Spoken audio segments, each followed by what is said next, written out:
టీ20లో తిలక్ వర్మ అదరగొట్టేస్తున్నాడు. ఇటీవలే దక్షిణాఫ్రికాపై 2 సెంచరీలు బాదిన తను మరో శతకం చేశాడు. అయితే ఇది దేశవాళీ టోర్నీ సయ్యద్ ముస్తాక్ ట్రోఫీ కావటం విశేషం.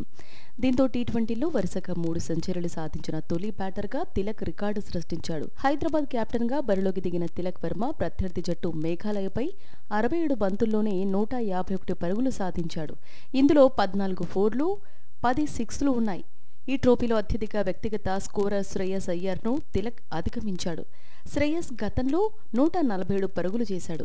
టీ20లో 150+ స్కోర్ చేసిన తొలి భారత బ్యాటర్గానూ తిలక్ నిలిచాడు. తిలక్ వర్మ రాణించడంతో హైదరాబాద్ 4 వికెట్లకు 248 స్కోర్ చేసింది.